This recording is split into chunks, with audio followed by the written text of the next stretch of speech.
Why, hello there.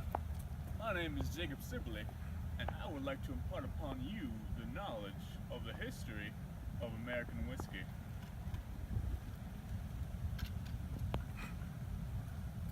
Whiskey was brought over to the New World by Scotch-Irish settlers. They would settle along the Appalachian Mountains of what would later become Pennsylvania, Virginia, North Carolina, South Carolina, Georgia, Tennessee, and Kentucky. Whiskey is made by distilling alcohol from corn, rye, or wheat, and it was often sold by the farmers as well as consumed, as it was much easier to transport whiskey over the mountains than it was several bushels of corn. These are tough, ornery men who fought wild animals, the elements, Indians, and even themselves. They would jealously guard their freedom and independence from governments they viewed too distant to give a damn about them.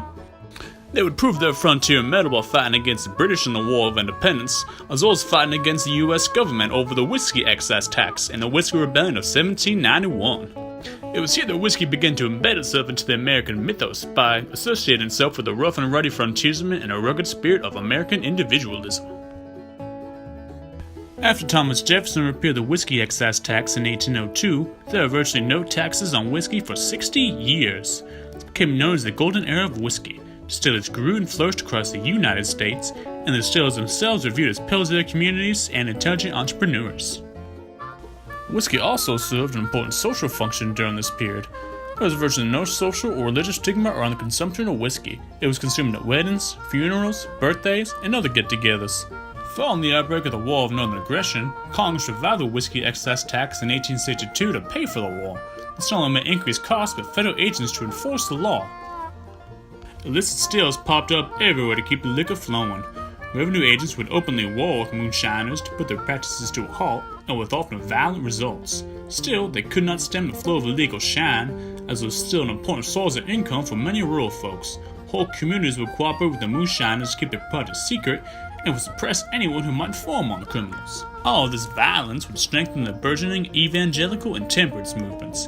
They argued that alcohol consumption was a sinful vice that poisoned communities. They would help pass the 18th Amendment in 1919, which brought federal liquor prohibition to the country. Following the repeal of prohibition in 1933, the whiskey industry would bounce back, in part because they would rebrand their image and preach moderation to the customers.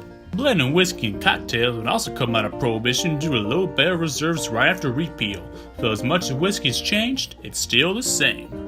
It's still mostly made using the same distillation process, and it still embodies the rugged pioneer and freedom-loving values we celebrate in this country to this day. That's all I have to say today. Y'all come back now, you hear? Damn, this is some fine bourbon, if I do say so myself.